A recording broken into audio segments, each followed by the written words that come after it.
Shalom, selamat sore Bapak Ibu yang kasih dalam Tuhan. Terima kasih kepada para pelayan yang sudah memimpin kita dalam pujian. Juga terima kasih kepada Ibu Micu, juga Ibu Michelle buat kesempatan yang diberikan. Kita boleh sama-sama hari ini belajar firman Tuhan. Nah, tema WBI tahun ini apa? Tema WBI apa? Bangkit menjadi wanita bijak. Nah, selama ini saya lihat ya di grup udah dicari, sudah diajarkan, kita sama-sama belajar bagaimana menjadi wanita bijak. Itu udah banyak diajarkan, di-sharingkan ya, tentang gimana supaya kita jadi wanita bijak. Ada dari Amsal, dari Titus, lengkap. Nah, kalau ada yang bijak berarti ada yang tidak bijak. Betul ya, ada yang bijak berarti ada yang tidak bijak. Nah, hari ini kita mau belajar dari wanita yang tidak bijak ya. Saya percaya nggak ada sih kita yang emang niat mau jadi wanita tidak bijak. Pasti nggak ada dong yang emang niat mau jadi wanita tidak bijak. Tapi mungkin tanpa kita sadari, tanpa kita sengaja dan kita nggak ternyata masih ada beberapa sifat tidak bijak yang mungkin masih suka kita lakukan. Mungkin kita nggak sengaja, kita nggak sadar, ternyata masih ada mungkin sifat tidak bijak yang masih suka kita lakukan ya. Tapi kita akan belajar supaya jangan kita ikuti dan jangan kita lakukan. Nah, minggu lalu temanya apa? Ada yang masih ingat minggu lalu? Siapa yang masih ingat tema minggu lalu? Ya, berani wanita bijak itu indah. Hari ini tema kita, wanita tidak bijak itu berbahaya. Ya, jadi hari ini temanya wanita tidak bijak itu berbahaya. Pertama kita mau belajar dari Ceres. Ada yang tahu siapa Ceres? Ada yang pernah dengar Ceres? Pernah? Siapa bu? Apa? Oh, baru dengar. Oh, itu kalau kita makan roti dikasih meses, atasnya kita kasih Ceres. Oh, itu C-nya pakai C ya. Oh, ini Ceresnya pakai Z, Ceres ya. Kita baca dari Ester 5 ayat 9 ya. Kita baca Ester 5 ayat 9. Nah, saya udah ketikin ayat-ayatnya supaya lebih mudah. Nah, pada hari itu keluarlah Haman dengan hati yang gembira. Tetapi ketika Haman melihat Mordekai ada di pintu gerbang istana raja, tidak bangkit dan tidak bergerak menghormati dia, maka sangat panaslah hati Haman kepada Mordekai. Ini udah tahu kalau Haman pernah dengar? Nah ya, jadi waktu itu Haman lihat Mordekai nggak bangkit, nggak menghormati dia panass. Nah, diceritakan ya berikutnya waktu panas dia pulang, terus dia cerita sama istrinya, sama teman-temannya. Dia udah cerita-cerita. Nah, ternyata Ceres itu istrinya Haman.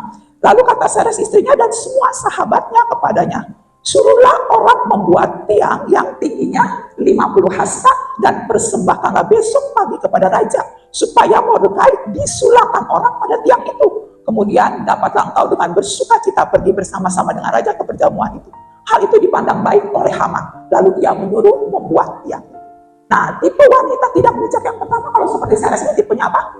Dia suka ngomporin, ya ngomporin. Jadi lagi itu suaminya lagi panas, ada orang menghormat, dia cerita. Dia bilang, udah bikin aja tiang, nanti kita suruhnya disulahkan. Ini tipe yang suami lagi panas, waduh dia malah kompor-komporin ya. Jadi dia sepertinya kasih jalan keluar, dia mendukung supaya kepanasan suaminya terlampiaskan ya. Nah, harusnya dia diademin, jangan tambah dikomporin ya. Ada waktu itu seorang bapak dia lagi kesel sama temannya, dia cerita, saya lihat dia, pokoknya lagi kesel temannya. Terus ada istrinya di sebelahnya, dan saya lihat istrinya dia bilang, emang gitu pak, dia orangnya emang gitu tuh, emang gitu tuh. Aduh si suaminya jadi tambah emosi dan belakangan bisa jadi ribut beneran, bisa jadi musuh. Ada juga biasa suami-suami kalau di jalan ya suka ada panasan ya. Pernah ngalamin suami kalau di jalan suka ada panasan. Nah waktu itu ada yang disalip, terus istrinya ayo pak, kejar pak. Mungkin dia ngomongnya sih kalau kejar dong. Suaminya bisa dengan panas dia kejar-kejar, ada benar keserempet. Waktu keserempet istrinya waktu suaminya mau turun apa? Dia bekelin kunci stang, apa? Dia kasih kunci stang buat suaminya. Nah, dia bisa berantem beneran ya. Nah, saya pernah pengalaman waktu itu, waktu SMA. Jadi waktu SMA, waktu mau lulus kita kan biasa perpisahan, nah, jadi udah kelar ujian, lagi mau perpisahan. Kita pergi, kita sewa villa di puncak. Nah, sewa villa di puncak terus ada cowok, ada cewek, terus yang cowok kan pada bawa mobil deh yang bisa nyetir. Terus dari villa kita pergi tuh makan atau main, terus pulang. Waktu perjalanan pulang mau balik ke villa, itu waktu di daerah puncak. Jalanannya kecil, bengkok-bengkok, mobil teman saya diduluin. Terus salah satu teman cewek bilang nih, ya diduluin. Ngomong gitu doang, ya diduluin. Teman saya itu bisa sampai emosi. Dia uber itu mobil di puncak dengan jalanan meliuk-liuk dan kecil itu. Kita semobil sampai ketakutan. Oh jangan, udah nggak usah uber. dia tetap buger sampai kita akhirnya sampai villa. Udah di villa bilang, gila nih teman kita semua udah pada tegang ya. Itu jadi hati-hati, mungkin kita nggak bermaksud, kadang-kadang bisa bikin orang jadi tambah panas. Kita punya pengalaman waktu itu saya di CP, tahu CP apa? Central Parknya Jatinegara ya, di City Plaza-nya. Waktu itu kita keluar di depan CP punya bajai, tahu bajai biru berjejer. Bajai biru berjejer, waktu mau keluar, tuh ada motor lawan arus. Jadi kita mau keluar, dia lawan dari sini, dia nabrak mobil kita. Habis nabrak dia jatuh, dia bangun, dia marah, dia patahin kaca spion mobil saya sampai ngeplek, ngeplek. Jadi dia patah sampai begini, sampai ngawir. Udah gitu dia tendang mobilnya sampai penyok. Pak Cecep dia buka jendela, mukanya ditonjok, Pak Cecep menghindar, kacamatanya lepas. Untung lepasnya ke mobil belakang. Waktu itu si Isna sama Pak Setiawan kebetulan kita ketemu di CP, jadi sebelum dia pulang sekalian. Terus Isna nangkep, Pak ini kacamata Bapak. Oh ya cepet, aduh untung gak keluar. Pak Cecep buru-buru kacamata, Pak Cecep buka pintu mau turun. Apa yang saya lakukan? Saya langsung, Pak jangan, saya bilang itu orang saya udah kesurupan campur kesetanan. Kita turun, dia gak bakal mau gantiin spion patah, dia gak akan mau betulin mobil penyok, bisa-bisa dia tambah penyokin, bisa-bisa Pak Cecep turun tambah dikeroyok. Jangan turun, saya langsung aja lompat, saya matiin itu sentral locknya, tutup, jendela tutup, cepet kabur, saya paksa. Akhirnya Pak Cecep kabur, puji Tuhan akhirnya kita udah lolos. Ya udahlah betulin spion udah, tapi kalau nggak itu kita berbahaya. Kalau saya komporen memposisikan suami kita dalam posisi bahaya juga. Sudah lama ada telepon masuk dari siapa? Dari Pak Jaya, RT kita. Pak Jaya telepon, Bu, kenapa Bu? Diituin orang yang mau bilang, iya Pak Jaya tahu juga ya Pak Jaya. Ini ada orang ke bawah mana lihat ternyata. Dia lari ke dalam lapor ke Pak RT, ke Pak Jaya. Itu Pak Jaya mobilnya dikerjain, ditendang orang. Pak Jaya di mana Bu sekarang? Nggak Pak, puji Tuhan kita udah lari aja pulang, kita hindari. Oh ya Bu, Pak Jaya sama warganya udah siap mau keluar. Pak Jaya bilang nih, kita orang ke bawah udah mau keluar semua nih Bu. Pak Jaya masih apa-apain di situ. Bilang enggak udah jangan keluar. Coba keluar aja untuk jemaat Filemon dengan dipimpin Pak RT Pak Jaya. Terus kita tawuran di depan CP. Nggak ya, puji Tuhan nggak. Jadi ya terkadang kita ya udah kita ademin aja, udah jangan semakin panas semakin kompor. Termasuk kalau suami suka panas sama kita, suami suka panas gak sama kita. Mungkin kadang ya dia lagi panas, kita juga jangan membuat suasana tambah panas dengan mengompori jadi situasi tambah panas. Sudah diem aja sampai dia adem, ntar pelan-pelan baru kita ngomong. Ya, karena ada seorang bapak dia suka tampar istrinya, dia sering tampar istrinya. Hari kita nasihati waktu Pak Cecep bilang, Pak nggak boleh, jangan tampar istri, biar itu kok nggak boleh. Terus bapak ini bilang apa? Pak saya nggak tahan, kalau saya pulang kerja bukannya dikasih minum, kita minum, lagi bukan dikasih minum, bukan ditanyakan, dia langsung ngomel Pak, itu langsung ngomel. Terus kalau saya omelin, dia tambah ngomel. Saya nyaut, dia tambah nyaut. Kalau saya tampar baru dia diem. Hah? Kalau nggak ditampar dia nggak mau diem Pak, saya nggak tahan. Terus ditampar dia baru diem. Terus dia bilang tetap nggak boleh, walaupun gimana suami tetap salah kalau nampar istri. Setuju ibu? Setuju, saya nggak boleh, tetap nggak boleh nampar. Tapi nggak lama suaminya setruk. Tapi kita sebagai istri juga kita ya mesti berhikmat juga ya, mesti kendalikan diri. Jangan sampai kita jadi sasaran samsak suami ya, jangan sampai kita jadi sasaran samsak suami karena tambah panas. Kita belajar untuk juga mengendalikan diri. Nah, hasil akhir dari kasus Haman di Ester 7 ayat 10 dikatakan, kemudian kita tahu apa? Haman disulapkan pada tiang yang didirikan oleh Mordekhai. Jadi akhirnya si Haman yang disulapkan di tiang itu. Jadi kita sebagai wanita, kita harus siap dengan 2 ember. Satu isi air, satu isi bensin. Jangan salah siram ya, kita harus pilih. Kalau dia lagi panas, dia marah, dia kesel, siram pakai air ya, biar adem. Jangan salah siram, kita hati-hati. Untuk hal-hal negatif kita mesti siram pakai air. Tapi kalau dia semangat, dia mau untuk hal-hal positif, boleh kita siram pakai bensin. Mesti dia nambah semangat tadi untuk hal-hal positif. Oh dia mau mulai aktif pelayanan, dia mau rajin ke gereja, kita siram dia pakai bensin. Ayo Pak, tambah semangat, tambah rajin untuk hal-hal positif. Ya, ada seorang hamba Tuhan yang cerita, dia bilang dia punya jemaat, suami istri rajin ibadah. Udah bertahun-tahun rajin, berdua nggak pernah absen. Satu kali suaminya bilang, aduh kok kita cuma gini aja ya, cuma kebaktian biasa. Dia mau pelayanan, dia kita terlibat dalam pelayanan lebih lanjut. Tapi apa yang istrinya bilang? Dia bilang, gak usah lah Pak, ngapain sih pakai pelayanan? Gak usah, udah kita gini aja, dia jemaat biasa dah, gak usah pakai pelayanan. Dan akhirnya betul, gak jadi pelayanan karena istrinya siram pakai air waktu suaminya semangat mau melayani ya. Jadi kita lihat kalau kondisi yang panas untuk hal negatif kita harus ademin, jangan nambah panas. Tapi untuk hal positif kita bisa kasih semangat ya untuk dia boleh lebih maju. Begitu juga dalam hal relasi dengan sesama tetangga ya, suka sama tetangga suka saling panas-panasan. Nah, aku sama lagi panas, aku sesama jemaat PBI ada yang suka saling panas. Gak ada ya, semua mukanya adem di sini, puji Tuhan ya. Gak ada yang saling panas. Kalau saling panas lagi kesel, jangan saling ngomporin ya, sama-sama kita adem-adem aja ya, puji Tuhan. Nah, sekarang gimana antidot? Antidot itu penawarnya. Penawar kalau dulu kalau film-film perang atau silat kan suka minum racun ya, suka diracunin. Nah, kalau diracunin orang cari apa? Cari obat supaya racunnya jangan kerja. Betul, dicariin obat supaya racunnya jangan bekerja, supaya tidak membahayakan. Ya, itu antidot. Nah, sekarang antidotnya untuk ngomporin gimana? Kita baca di Amsal 25 ayat 11. Ini antidotnya dikatakan di ayat Amsal 25 ayat 11. Perkataan yang diucapkan tepat pada waktunya adalah seperti buah apel emas di pinggan perak. Jadi kita harus pilih perkataan yang tepat. Jadi supaya kita jangan sampai terkena virus ngomporin, kita harus pilih kata-kata yang tepat pada waktu yang tepat. Pilih perkataan yang tepat. Nah, kata-kata yang tepat itu yang seperti apa? Di Kolose 4 ayat 6 dikatakan, hendaklah kata-katamu senantiasa apa? Penuh kasih. Katakan sama-sama, penuh kasih. Penuh kasih ya, jangan hambar ya, makanan hambar aja nggak enak ya. Sehingga kamu tahu bagaimana kamu harus memberi jawab kepada setiap orang. Jadi kita harus pilih kata-kata, cari kata-kata yang penuh kasih. Jangan penuh kebencian, jangan penuh marah, jangan penuh ejekan atau kata-kata kotor yang menyakiti. Tapi kita pilih kata-kata yang penuh kasih.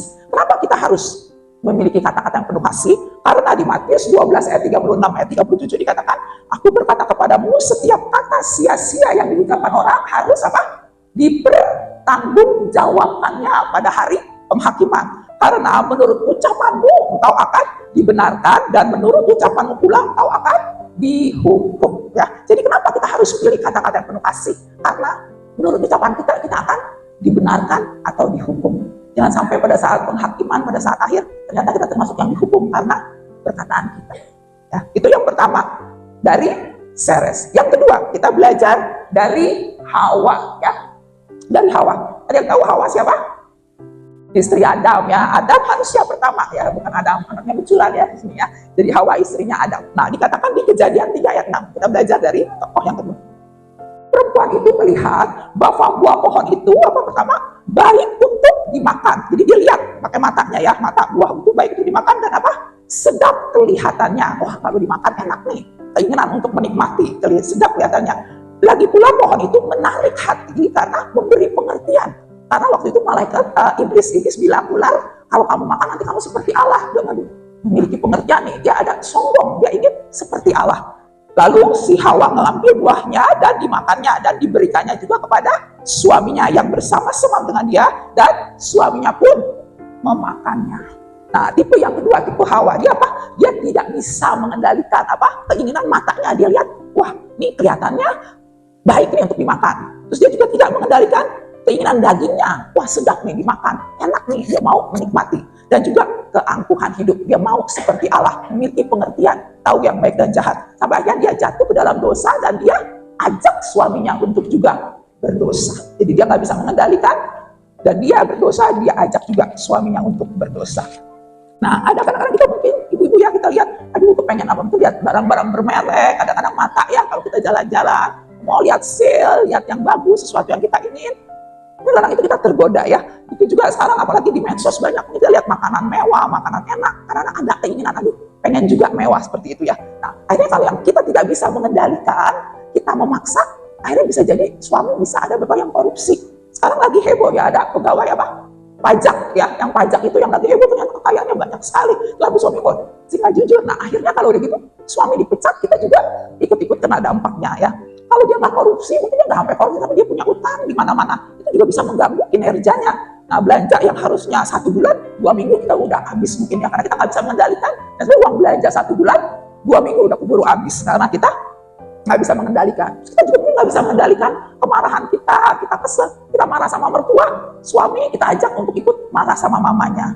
Mungkin kita marah sebelah sama ipar, kita ajak suami untuk juga marah sama adiknya. Mungkin Anda sadar ada hal seperti itu terjadi. Nah, kalau udah nggak taat jatuh ke dalam dosa, kena hukuman, termasuk kita suami istri ikut kena hukumannya. Seperti Hawa di Kejadian 3 ayat 16, Dikatakan susah payah waktu mengandung akan kubuat sangat banyak, dan kesakitan waktu melahirkan anakmu. Jadi ada hukumannya. Dan buat Adam juga ada hukumannya di Kejadian 3 ayat 17. Terkutuklah tanah karena engkau dengan susah payah engkau akan mencari rezeki dari tanah sumber hidupmu. Dan dengan berpeluh engkau akan cari makananmu. Dan akhirnya kita tahu mereka diusir dari Taman Eden.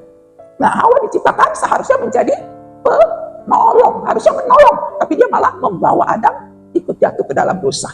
Waktu itu saya punya teman, waktu teman di desa itu dia orang Kristen, dia rutin ibadah dan setiap hari Minggu, dan kita suka PD bareng ya, jadi kita suka PD bareng. Saya dengar dia mau cerai sama suaminya, dia bilang dia mau cerai. Akhirnya saya bilang, kamu jangan cerai, kan udah nggak boleh. Dia bilang, ya sih Mbak, saya nggak tahu nggak boleh. Terus, tapi gimana Mbak? Kenapa gimana? Dia kerja gitu-gitu aja Mbak, kerja gitu-gitu aja. Semua saya yang harus cukupi sendiri, dia nggak bisa mencukupi Mbak, gimana? Dan dia mau ceraikan suaminya. Dan memang teman saya ini cukup boros ya, saya tahu dia cukup boros. Dia pernah mau beli barang bermerek dengan pinjam kartu kredit temennya. Dia pinjam kartu kredit buat beli satu barang bermerek, nanti mau cicil, mau utang. Terus kenapa nggak pakai kartu kredit dia? Saya tanya, karena limit kartu kredit dia udah habis. Jadi dia kartu kreditnya saya udah habis dan dia punya utang sekarang. Dia mau pinjam, mau utang pakai kartu orang lain karena tidak bisa mengendalikan keinginannya. Ya dia terus ingin sesuatu yang bermerek, sesuatu yang kelihatan mewah dan bagus. Nah, seharusnya kita bisa menguasai apa? Keinginan mata, keinginan daging, keangkuhan hidup supaya jangan sampai kebablasan. Nah, sekarang kita belajar antidotnya, gimana penawarnya, ya penawarnya supaya kita jangan sampai dikuasai oleh keinginan daging tadi, keinginan mata, keinginan daging, keangkuhan hidup. Nah, antidotnya yang pertama di 1 Yohanes 2 ayat 15 dikatakan, janganlah kamu apa? Mengasihi dunia dan apa yang ada di dalamnya. Karena jikalau orang mengasihi dunia, kasih akan Bapa tidak ada di dalam orang itu. Jadi jangan mengasihi dunia. Di ayat 16 dan 17 dikatakan, semua yang ada di dalam dunia ini, keinginan daging, keinginan mata, serta keangkuhan hidup bukan berasal dari Bapa, tapi dari dunia. Dan dunia ini sedang lenyap dengan keinginannya, tetapi orang yang melakukan kehendak Allah tetap hidup selama-lamanya. Jadi kita jangan ikuti keinginan mata, keinginan daging, dan keangkuhan hidup. Itu semua sedang lenyap. Kalau kita ikutin, kalau kita dikuasai oleh keinginan daging, kita pun akan ikut lenyap. Karena itu jangan ikuti. Nah, sekarang gimana seterusnya langkahnya? Di Kolose 3 ayat 5 dikatakan, karena itu apa? Matikanlah. Katakan sama-sama, matikanlah. Sama-sama, matikanlah. Nah, matikan apa? Dalam dirimu segala sesuatu yang duniawi. Jadi yang dunia itu mesti dimatiin. Yaitu percabulan, kenajisan, hawa nafsu, nafsu jahat, keserakahan. Yang sama dengan penyembahan berhala. Nah, kalau udah mati, bisa respon nggak? Kalau udah mati, dia nggak bisa respon, nggak bisa kepancing. Nggak bisa tergiur, udah mati. Jadi kalau lihat barang bagus, kalau kita udah mati keinginan daging, ya udah biasa aja, nggak sampai terpancing, nggak sampai tergiur, udah nggak ada karena udah mati keinginan dagingnya. Kalau lihat kemewahan dunia, ya nggak sampai tergiur, sampai sampai berdosa, sampai nggak halal karena ini enggak. Kita tidak akan sampai nafsunya muncul terus secara berlebihan karena udah mati. Nah, kalau mampu boleh beli ya. Jadi kalau memang mampu kita butuh boleh beli. Tapi kalau memang budget terbatas dan tidak mampu, jangan sampai tergiur dan melakukan hal-hal yang membahayakan diri. Sampai over budget jangan, karena harus dimatikan. Nah, yang lebih detail lagi perbuatan daging yang harus kita matikan itu ada di Galatia 5. Ya, Galatia 5 ayat 19 sampai 21 dikatakan perbuatan daging telah nyata, yaitu apa? Percabulan, kecemaran, hawa nafsu, penyembahan berhala, sihir, perseteruan, perselisihan, iri hati, amarah, kepentingan diri sendiri, percideraan, roh pemecah, kedengkian, kemabukan, pesta pora, dan sebagainya. Itu semua mesti apa? Dimatiin, matikan. Nah, jadi kalau kita ada mau marah, mesti diapain? Matiin. Ya, kalau marah, matiin. Kalau ada iri, mesti diapain? Matiin. Kalau ada dengki, mesti diapain? Matiin. Kalau berseteru, perseteruan, mau berseteru, kita mesti apain? Matiin. Kalau mau perselisihan, mesti diapain? Matiin. Nah, kalau udah dimatiin, udah mati. Ada orang yang berintih apa? Kita bisa marah gak? Kalau udah mati, marahnya kita udah matiin. Marahnya di dalam kita kan tadi udah matikan ya. Salah satunya marah contohnya. Marahnya kita udah matiin, udah mati. Ada orang yang beliin, kita marah gak? Marah gak? Oh, lu siaga. Kalau marahnya udah mati, lihat orang marah, nggak terpancing lagi, nggak sampai terpancing untuk marah, udah nggak bisa marah lagi, marahnya udah mati. Dan orang diberkati sebagai apapun, kita mungkin kurang mau ngiri. Kalau ngirinya udah dimatiin, tadi ada iri hati udah dimatiin, kita iri gak? Karena udah mati, irinya udah nggak ada. Dan orang apa nyakitin, terus kita dendam, kita mau dendam gak? Karena udah dimatiin, udah mati, dendamnya udah mati, irinya udah mati. Terus udah itu berantem, perselisihan, kita mau berselisih gak? Kalau ada hal-hal beda terus dia Maksudnya kita berselisih nggak? Enggak, karena udah mati. Kalau udah mati, nggak bisa, nggak tergiur, nggak terpancing, udah nggak bisa bereaksi, udah mati. Pernah lihat orang mati? Bu Nani ya paling sering mungkin lihat orang mati sama Pak Jaya. Udah orang mati, nggak berasa mau ditabok, mau dikata-katain, udah diem aja, udah mati. Nah, di sini bilang matikanlah dalam dirimu. Jadi di dalam diri kita kalau sekarang matikanlah dirimu segala sesuatu duniawi, semua benar mesti dimatiin. Jadi firman Tuhan yang bilang, saya juga belajar, dan memang kamu udah jadi marah, benci, tadi dendam, perselisihan, kepentingan diri sendiri, semua itu mesti udah dimatiin. Jadi di dalam diri kita udah mati marahnya. Jadi orang mau nyebelin, ngeselin, nyakitin, benci, kita udah nggak bisa respon, nggak bisa marah, nggak terpancing, nggak karena udah mati. Bilang kiri kanan, udah mati ya. Ya, bilang kiri kanan udah mati ya. Ingat apa? Udah mati. Sama-sama katakan udah mati. Ya, sampai kiri udah mati. Jadi kalau ada orang yang beli, ngeselin kita udah mati. Nah, jadi kita nggak marah. Ada orang, aduh, nyakitin, ngomong kita coba apa? Kalau kita jadi Bunani, sampai mereka sampai udah mati. Nah, ya, sampai gini mungkin udah mati. Ya, jadi jatuh ada apa-apa? Udah mati. Ya, sambil melus dada boleh, sambil udah mati. Ya, udah mati. Tapi kalau memang ada yang salah dan perlu dikoreksi, boleh kita bilangin, itu harus. Jadi kalau yang ada salah dan memang harus dikoreksi, kita harus bilangin dengan kasih, dengan hikmat, dan marah yang sewajarnya. Tapi ini yang nggak boleh, yang ini katakan yang jadi pemarah, jadi marah-marah, itu jangan. Tapi kalau memang diperlukan dalam porsi yang wajar, boleh ya, dengan kasih, dengan hikmat Tuhan. Nah, sampai di sini udah jelas ya, udah mati. Nah, kalau semua udah mati, kedagingannya aman ya, WBI aman, keluarga aman, warga aman juga ya Pak Jaya, semua yang warga aman, keluarga aman, WBI aman, Bu Michelle, begitu aman, semua sudah mati kedagingannya ya, kedagingannya udah mati, kita hidup damai, aman, tenang aja. Yang terakhir, nah di sini kita selesai. Yang terakhir siapa? Istri Ayub. Nah, yang ini kita namanya nggak tahu ya. Di Ayub 1 ayat 3 ya, kita bahas, dikatakan Ayub itu di awalnya dikatakan dia memiliki ada 7.000 kambing domba, 3.000 unta, 500 pasang lembu, 500 keledai, bilang juga sangat besar. Sehingga dikatakan orang itu adalah orang yang apa? Berkaya. Nah, tapi di ayat berikutnya di Ayub 1:13-17 diceritain dia kehilangan semua lembu, sapi, keledai, kambing domba, penjaga unta, sampai anak-anaknya pun hilang. Akhirnya dia jadi terkere ya, dari terkaya jadi terkere. Sampai di ayat yang Ayub 2 ayat 8, Ayub tuh ambil beli, dia garuk badannya sambil duduk di tengah abu. Nah, lalu di Ayub 2 ayat 9 ini yang dikatakan oleh istri Ayub, maka berkatalah istrinya kepadanya apa? Masih bertekun engkau dalam kesalehanmu, kutukilah Allahmu dan matilah. Suruhlah kutukin Allah, mati aja dah. Nah, ini tipe apa? Tipe dia kalau ada uang, abang sayang. Kalau nggak ada uang, abang ditendang. Mungkin melayang-layang sampai ke tanah abang ya. Nah, dia wanita yang dia mau enak waktu itu, tapi waktu susah dia nggak bisa diajak susah ya. Dia sayang, dia setia waktu suaminya senang, sehat, kaya. Waktu susah dia apa? Dia sumpahin, dia sumpahin, udah suruh kutuki Allah dan mati ya. Istri itu apa? Suami nggak usah disumpahin ya, jangan nyumpahin suami. Kan kalau udah waktunya dia bisa mati sendiri ya. Jadi nggak usah disumpahin ya. Ya, jadi ibu-ibu kita nggak usah disumpahin suami ya. Nanti kalau udah waktunya dia apa? Dia bisa mati sendiri ya. Kalau emang Tuhan yang panggil, kita nggak sumpahin pun Tuhan panggil ya, dia akan bilang. Kita sumpahin pun kalau Tuhan nggak panggil, dia akan semati ya. Terus apalagi dia sakit-sakitan, nggak usah pakai disumpahin ya. Nggak usah pakai tambah sumpahin. Tapi memang kadang-kadang uang, Pak Cecep yang bilang, saya juga nggak tahu. Ternyata katanya di semua duit belakangnya ada gambar apa? Ada yang tahu? Di semua duit berapapun ada yang bawa duit, belakangnya ada gambar apa? Garuda, coba yang punya duit salah satu lihat belakangnya ada gambar apa? Ternyata apa? Wanita menari. Saya juga baru dari yang 100.000 sampai yang 1.000 perak itu duit belakangnya wanita menari. Saya juga nggak mau, maka saya coba saya lihat. Ternyata benar. Kenapa tidak? Soalnya wanita senang duit, kalau dikasih dia bisa menari.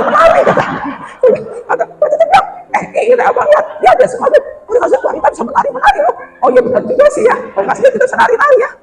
Kan kalau itu betul juga sih. Ya sekarang Bapak dikasih duit. Nah, waktu itu saya punya grup sekolah ya, waktu itu di grup sekolah saya dikasih pengumuman di grup WA sekolah, kita galang dana untuk seorang teman yang dia stroke, dia dirawat di rumah perawatan stroke. Terus kita kumpulin dana buat biaya rumah perawatan, buat dia makan, buat beli obat. Terus kita kan jadi nanya, istrinya ada nggak gitu kan, teman-teman. Soalnya ternyata ada dan udah ditinggalin. Jadi waktu dia stroke, terus dia jual rumahnya. Jadi rumahnya dia udah jual, udah nggak ada rumahnya dan stroke, dan dia ditinggalin. Jadi sekarang kita teman-teman yang support dan dia tinggal sebatang kara katanya. Jadi kita support tiap bulan ada yang satu pohon ini untuk mendukung dia. Dan ada satu lagi nih kejadian belum lama, baru 3 minggu yang lalu ya, 2 minggu 3 minggu lalu, kita ke Mangga 2 Square. Kak Caca betulin kacamata waktu itu agak butuh. Nah setelah betulin kacamata kita mau makan ke food court.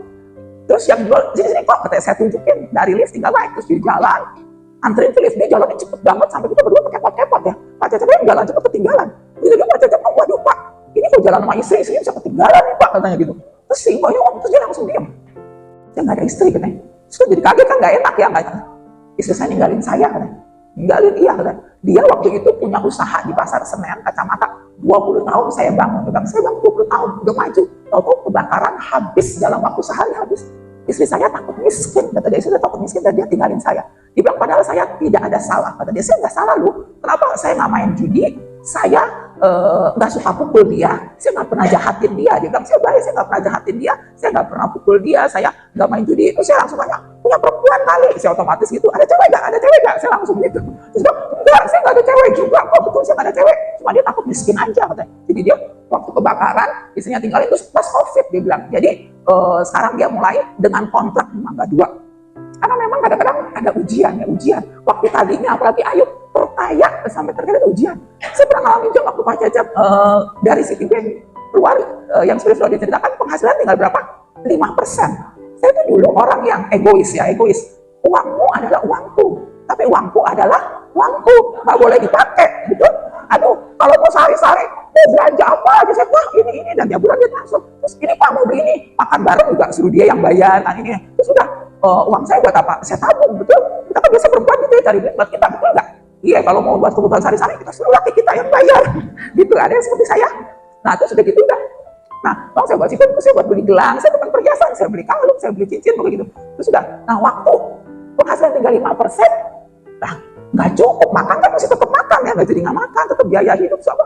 Dia mau nggak mau, kan uang yang saya cari masih kepake. Pertama kali itu sakit hati banget saya, aduh, oh jadi mesti saya yang bayar gitu ya, saya sakit hati, ada rasa, aduh kok mesti saya yang, kok jadi sekarang saya yang bayar, ada rasa sakit hati, nggak enak. Tapi ini puji Tuhan ya, puji Tuhan, saya sadar bahwa ini juga Tuhan mendidik saya untuk rela melepaskannya, jangan terlalu pegangin, serahkan. Ada waktu-waktunya kita harus ya udah rela melepaskan, jangan sampai terlalu terikat dengan kepemilikan apa yang kita ada. Ada saat-saat kan ada waktu untuk kita melepaskan, kan Bang Oto bilang ada waktu nyimpen, ada waktu lepaskan. Jadi kalau memang sekarang juga lagi zaman susah, sebagian kita mesti lepasin, ya udah sukacita aja, amin. Udah rela aja dan kita lepaskan sampai akhirnya ya udah, Tuhan udah sampai sini. Udah kurang 1-2 hari saya doa, saya bilang Tuhan, saya nggak mau gitu ya. Akhirnya Tuhan berikan damai sejahtera, sukacita, dan semua bisa kita lewati dan Tuhan berkati. Tuhan cukupkan ya, tidak mengurangi damai sejahtera kita, sukacita kita. Jangan sampai gara-gara uang, gara-gara duit siapa, duit kamu, duit saya, kita jadi kesel, kita jadi aduh marah, mengurangi sukacita. Jangan ya, udah sama-sama aja, belum sama-sama mau tua gini ya, kita udah sama-sama, kita saling dukung ya itu. Nah itu, nah sekarang kita belajar mengenai antidotnya ya. Sebelumnya di Ayub 10, Ayub bilang ini ke istrinya, engkau bicara seperti perempuan gila. Jadi menurut Ayub, kalau orang yang mengutuki suami itu seperti apa? Perempuan gila ya. Sekarang kita belajar antidotnya. Nah ini yang terakhir antidot dari Ayub. Yang pertama itu dikatakan di Ayub 1 ayat yang ke-21. Dengan telanjang aku keluar dari kandungan ibuku, dengan telanjang juga aku akan kembali ke dalamnya. Tuhan yang memberi, Tuhan yang mengambil, terpujilah Tuhan. Jadi yang pertama, supaya kita jangan terlalu terikat sama materi, kita bisa melepaskan apa? Bahwa semua Tuhan pemilik. Tuhan pemilik, Tuhan yang apa? Tuhan yang kasih, Tuhan yang memberi, Tuhan yang memanggil. Berarti siapa yang punya? Tuhan pemilik. Kalau kita punya, itu Tuhan kasih. Kalau Tuhan manggil, Tuhan bukan kita punya. Nggak ada yang kita punya. Semua titipan. Bilang sama-sama, titipan. Titipan, jadi nggak ada. Kita semua sama-sama nggak punya. Jadi yang dititipin banyak, nggak boleh sombong. Yang dititipin dikit, nggak usah minder, nggak usah merasa aduh sedih, nggak apa-apa. Jadi kita semua sama-sama nggak punya. Kita semua sama-sama nggak punya. Semua siapa punya? Semua Tuhan punya. Kita sama-sama nggak punya. Mau dititipin banyak, dititipin dikit, terserah Tuhan. Kita sama-sama nggak punya. Bilang kiri kanan, kita sama-sama nggak punya. Ya, kita sama-sama nggak punya. Semua Tuhan yang punya, Tuhan pemilik, cuma dititipin. Dan satu kali semua mesti kita tinggalin. Satu kali semua mesti kita tinggalin. Kalau satu kali, jadi Tuhan izinkan kita mengalami kehilangan. Mungkin Tuhan izinkan yang dititipin kok dikit banget. Kita tidak akan terlalu terluka. Kita nggak akan terpukul. Kita akan ya udah rela, nggak apa-apa. Karena semua Tuhan punya. Tuhan Tuhan yang kasih, Tuhan yang ambil. Kita semua sama-sama, nggak ada yang punya apa-apa. Ya, kita semua sama, kita nggak ada yang punya apa-apa. Semua Tuhan yang punya. Nah, kayak itu ya, kayak tukang parkir atau valet, dititipin mobil banyak. Nah, waktu diambil, mobilnya pada kelar, jamnya mau pulang, tukang parkir sama valetnya gimana, kesel nggak? Ya dong, cuma dititipin, udah waktunya ambil, ya nggak apa-apa, ambil sono, bawa sono. Tugas saya udah kelar, udah diambil lagi gitu ya. Nah, saran yang kedua, antidot yang kedua, aku katakan ini bukan karena kekurangan, sebab aku telah belajar mencukupkan diri dalam segala keadaan. Belajar, katakan sama-sama belajar. Belajar, oh belajar tadinya nggak bisa, jadi bisa. Tadinya nggak bisa cukup, jadi cukup karena belajar ya. Nah, kita pun belajar untuk mencukupkan diri. Waktu dititipin sedikit, belajar. Ada ya ibu yang bilang, mana cukup, nggak bisa cukup. Tapi hari ini kita mau sama-sama belajar, pasti bisa cukup ya. Nah, yang berikutnya di Filipi 4:12 dikatakan, aku tahu apa itu kekurangan, aku tahu apa itu kelimpahan. Nah, jadi sekali Rasul Paulus pun pernah ngalamin apa? Kekurangan. Jadi kalau kita ngalamin kekurangan, ya emang semua gitu, kadang kurang, kadang limpah. Jadi memang siklus seperti itu. Nah, sekarang praktisnya. Nah, ini tips terakhir, bagian terakhir dari hari ini. Tipsnya di 1 Timotius 8 apa? Asal ada makanan dan pakaian, cukuplah. Asal ada makanan, pakaian cukup. Di sini siapa belum makan dari pagi karena nggak ada makanan? Ada yang belum makan dari pagi karena nggak punya makanan. Pasti pulang ibu kepala bawain makanan. Kalau benar nggak ada makanan dari pagi, saya percaya ya. Siapa yang udah makan lebih dari sekali? Oh, nggak ada. Siapa yang makan lebih dari sekali? Nggak ada. Oh, siapa yang udah makan sekali? Udah makan sekali. Berarti ada makanan. Makanan ada. Nah, pulang malam mau makan apa udah tahu? Belum. Oh, tapi mau beli apa? Udah pikir-pikir kira-kira mau beli apa? Nah, berarti makanan ada. Ada. Berarti apa? Cukup. Berarti cukup. Bilang gini kanan. Berarti cukup. Nah, berarti cukup. Nah, terakhir pakaian. Selain yang dipakai, saya percaya di rumah semua pasti punya baju ini. Punya baju ini? Oh, nah selain baju itu, belum yang tahun lalu tuh yang warna ungu. Saya punya yang warna hijau, itu depan saya bagus sekali warna hijau. Terus ada yang hitam, terus ada kembangnya kuning, bagus. Jadi pakaian ada.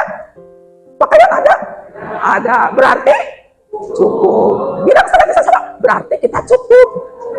Nah, puji Tuhan, berarti kita semua cukup. Ada makanan, ada pakaian. Amin buat firman Tuhan. Tuhan Yesus memberkati.